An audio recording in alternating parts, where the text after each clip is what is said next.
আসসালামু আলাইকুম। সুন্দর সুন্দর ক্যাপসিকাম নিয়ে আসলাম।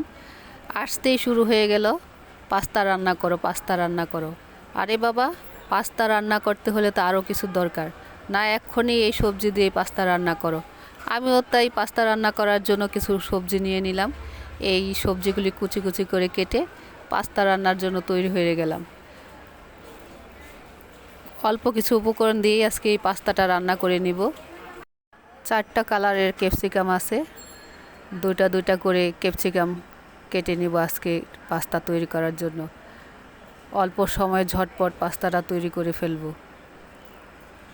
ঘরে যা আছে তা দিয়ে আমি পাস্তা তৈরি করতে পারবো।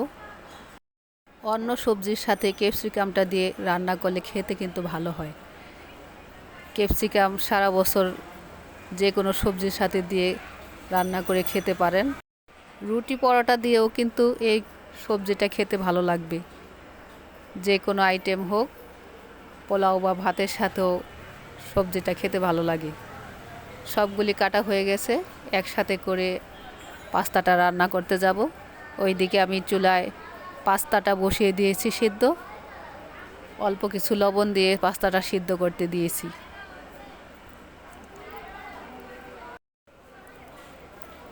প্যানের মধ্যে তেল দিয়ে তার মধ্যে 2টা ডিম ছেড়ে দিয়েছি, কাঁচামরিচ, পেঁয়াজ সাথে দিয়েছি সবজিগুলি। সুন্দরভাবে নেড়ে চেড়ে আমি এখন কিছুটা সিদ্ধ করে নিব। স্বাদ মতো লবণ দিয়েছি, ঝালটাও যার যার পছন্দ মতো দিতে হবে। সেদ্ধ করা পাস্তাগুলি দিয়ে দিয়েছি নুডলসের মতো করে। অল্প সময়ে নেড়ে চেড়ে নামিয়ে ফেললাম।